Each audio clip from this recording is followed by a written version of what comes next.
This is the story of Altis in 1974. The communist takeover, the resulting naval battles between NATO and Warsaw Pact forces, and its eventual recapture by the British. The islands that would become the Republic of Altis and Stratis have known conflict from the early 20th century until modern times.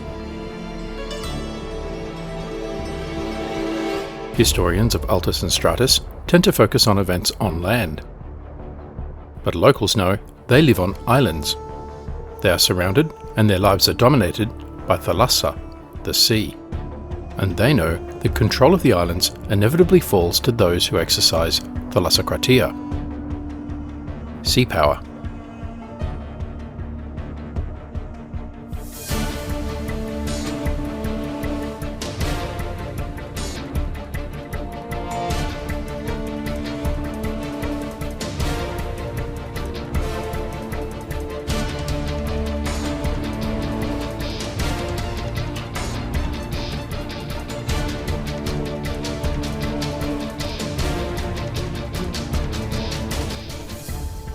July 1974, early evening. A patrol report is on the desk of an analyst at Northwood headquarters. The report outlines the results of a maritime patrol, conducted by a P-3C Orion from VP-26 Tridents, callsign Poseidon 3, operating from Naval Air Station Suda Bay to observe areas of interest within Area of Operations Eastern Aegean earlier that day. The patrol's primary task was to detect Soviet warships and merchant vessels travelling from the Black Sea to the Syrian naval base of Tartus in order to monitor the Soviet naval buildup.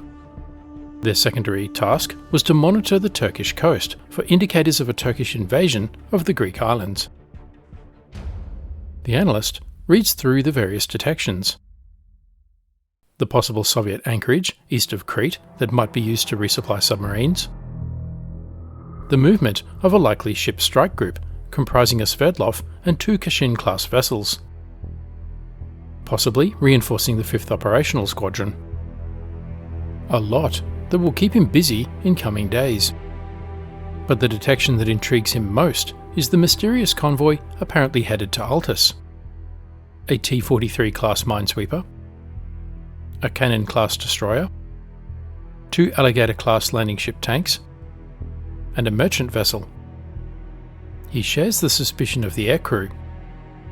What was the Soviet convoy doing? What cargo did it carry? Presumably military, hence the escort. First, strong evidence of Soviet support to the recent revolution and overthrow of the British colonial government on Altis. Now direct and overt military support? He picks up another report.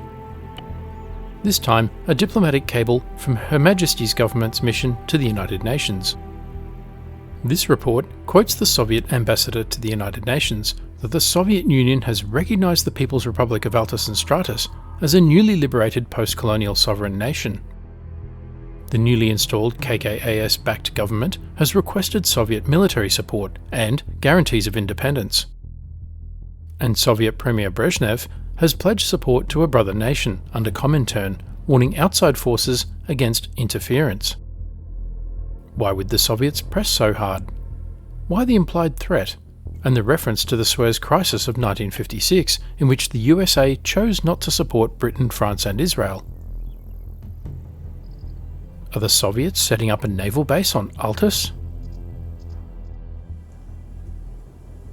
Careful not to discuss the content of the cable, he discusses his concerns about Altis with an American liaison officer, who places a call on a secure line.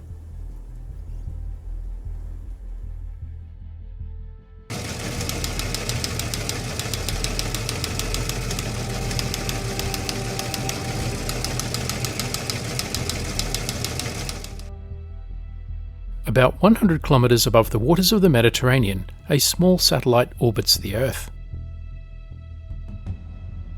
Its arms spread out and facing the Sun like a modern Daedalus.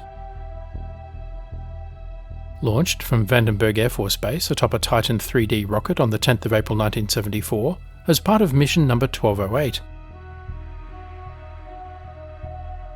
It is now in a decaying orbit, with only a day or so left before it enters the Earth's atmosphere and is destroyed forever.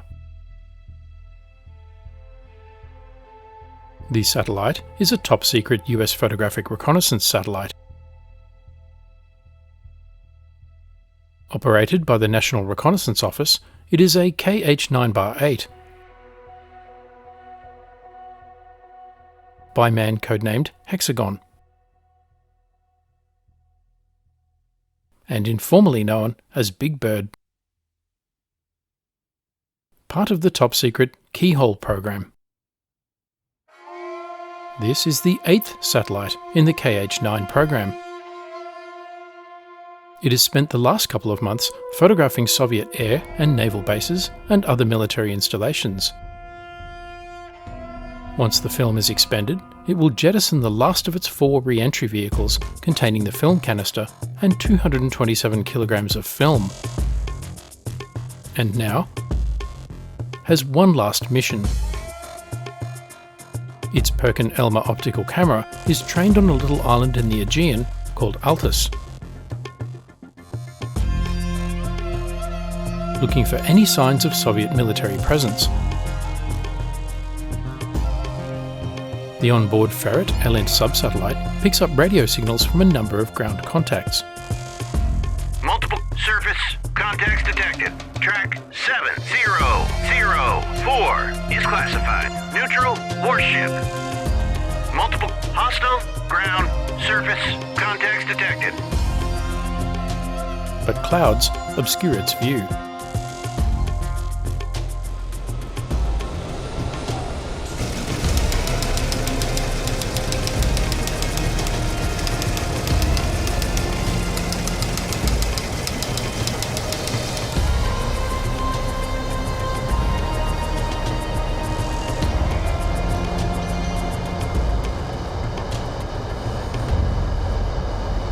Taxiing to the runway in an undisclosed location is another closely guarded secret.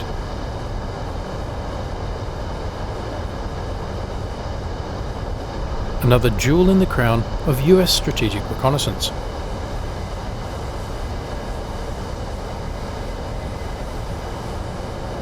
The Lockheed U-2 high-altitude reconnaissance aircraft, nicknamed Dragon Lady.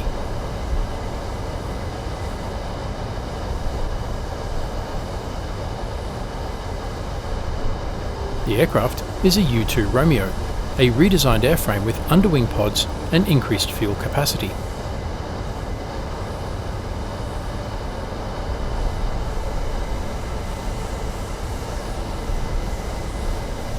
It has been in the Mediterranean since 1970.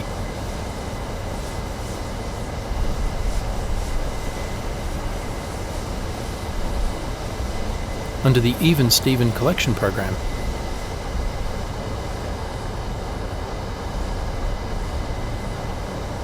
Monitoring the Arab-Israeli conflict.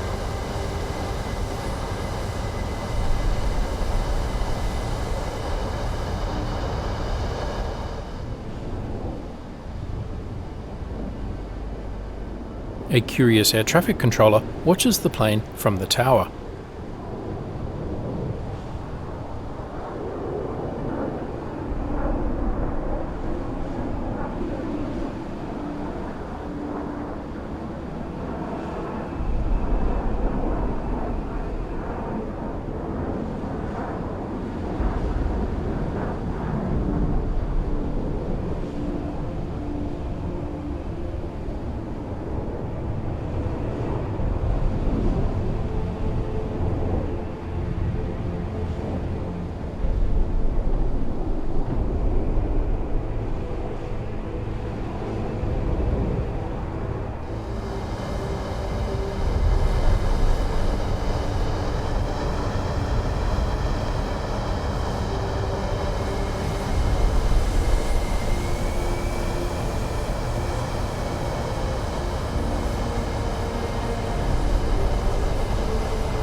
The pilot, known in the U-2 program as the driver, prepares for takeoff. A former US Air Force fighter pilot on a reserve commission, he is now a civilian contractor.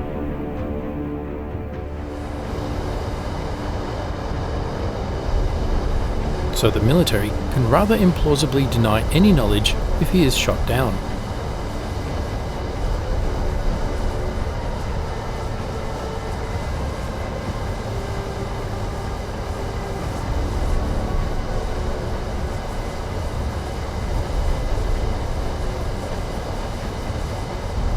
The Dragon Lady prepares for takeoff.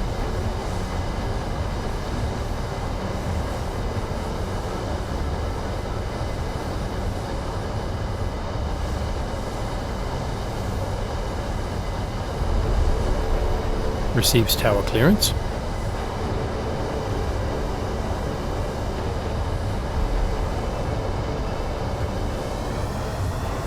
And throttles up.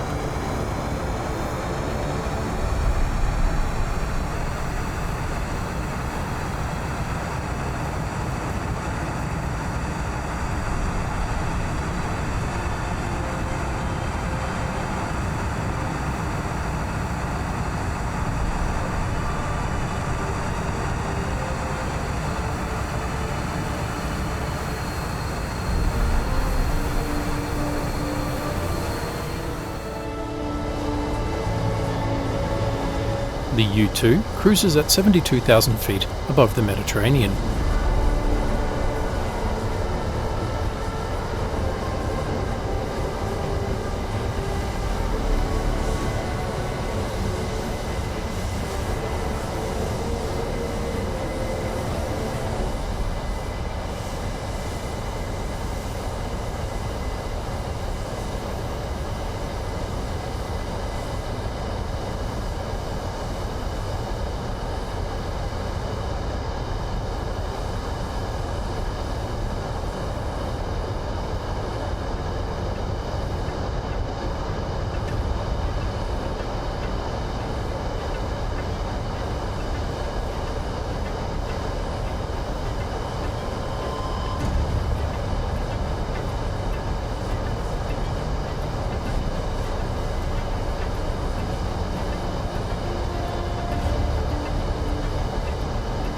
The mission for today includes lateral observation of the Tartus naval base on the Syrian coast.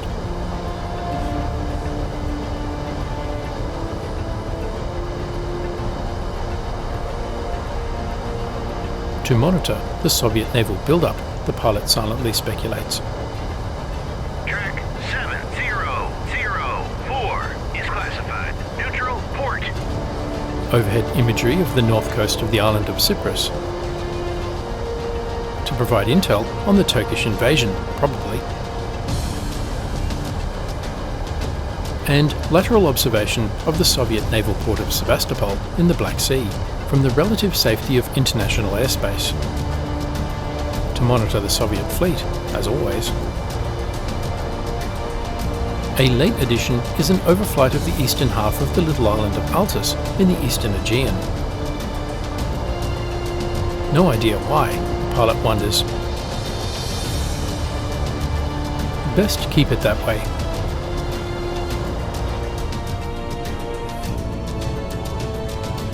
0837 Zulu, and the U-2 starts to overfly Altis.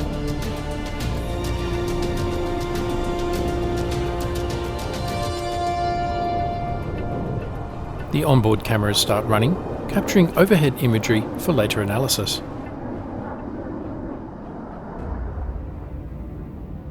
Unexpectedly, the driver hears the warning tone from the RWR, or radar warning receiver. Somewhere down below, a surface-to-air missile radar has locked onto him. He checks his instruments. This was not in the mission briefing.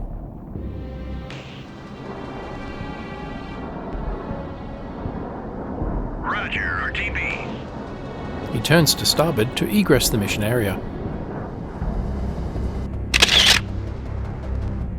Notwithstanding the nasty surprise, this mission is slightly more successful. Amongst the images captured is what analysts believe is a surface-to-air missile site in the early stages of development, on the east coast of Altis. But they cannot be certain.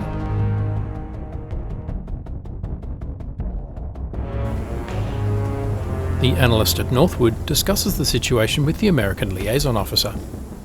No one builds a SAM site for its own sake. If the photographic people are right, it is protecting something. But what? They need eyes on, closer in than 40,000 feet. And human source reporting is out of the question since the revolution. Their solution is USS Forrestal, newly arrived in the Mediterranean as the flagship of Carrier Strike Group Task Force 60.4. The package includes an E-2 Hawkeye airborne early warning aircraft from VAW-125 Tiger Tails.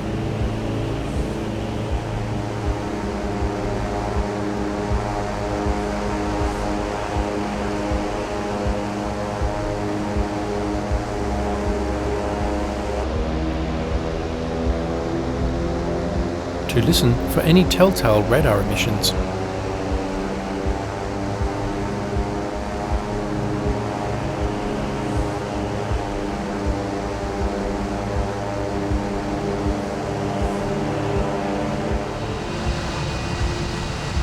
Two F-4 Phantom fighters to guard the E-2 in case of trouble.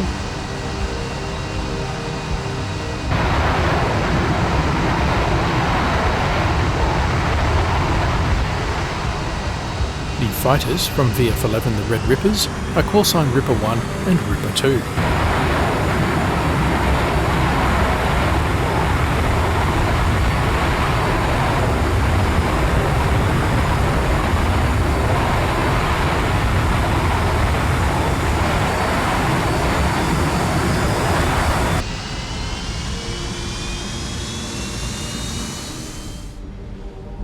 An RA-5C Vigilante reconnaissance aircraft for the recon mission, with another ready at the carrier as a backup.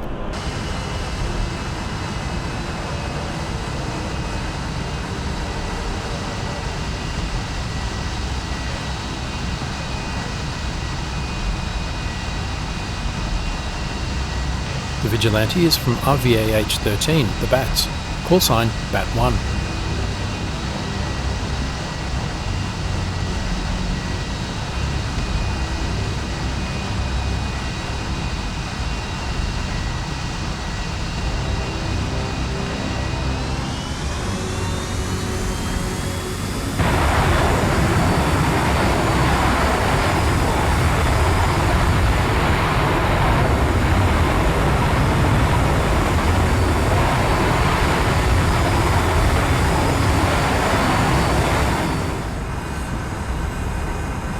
Two A7 Corsair 2 for immediate suppression of enemy air defences if the Vigilante is engaged.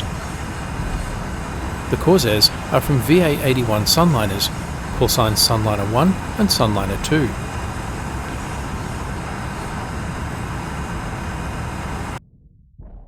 Ready game plan. Tiger Tail, the E-2, will maintain station at medium altitude north of the Cyclades, covered by Ripper 1 and Ripper 2, the Phantoms. Sunliner, the Corsairs, will maintain station south of Stratis at low altitude. Bat 1 will conduct a low-level overflight of Altis. And, bringing up the rear, a rescue helicopter, Griffin 1, in the unlikely event of accident. The RA-5C prepares to conduct a photographic reconnaissance by low-level overflight, a low pass over a suspected SAM site. The intel briefing said it was a possible S-75 Dvina, NATO reporting name SA-2 guideline. Flying low over the island, the Magnavox SAM RWR suddenly lights up. A telltale smoke plume at 1 o'clock. The pilot evades. Near miss.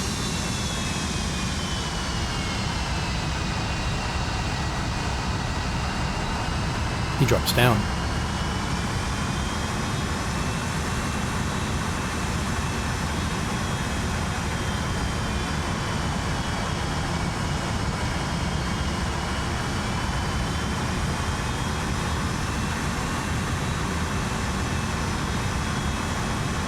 Adrenaline pumping, the navigator slews the AN/AAS-21 IR reconnaissance camera into position as they fly past at low altitude. There it is. A SAM site all right.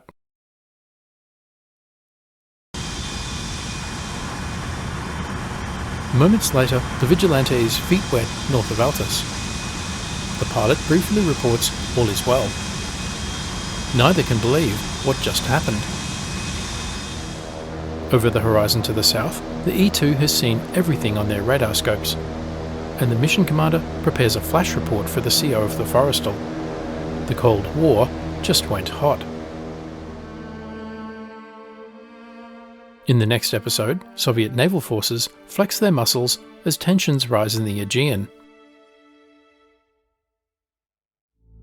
Thanks for watching. Please remember to like, comment, subscribe and donate, and stay tuned for the next episode.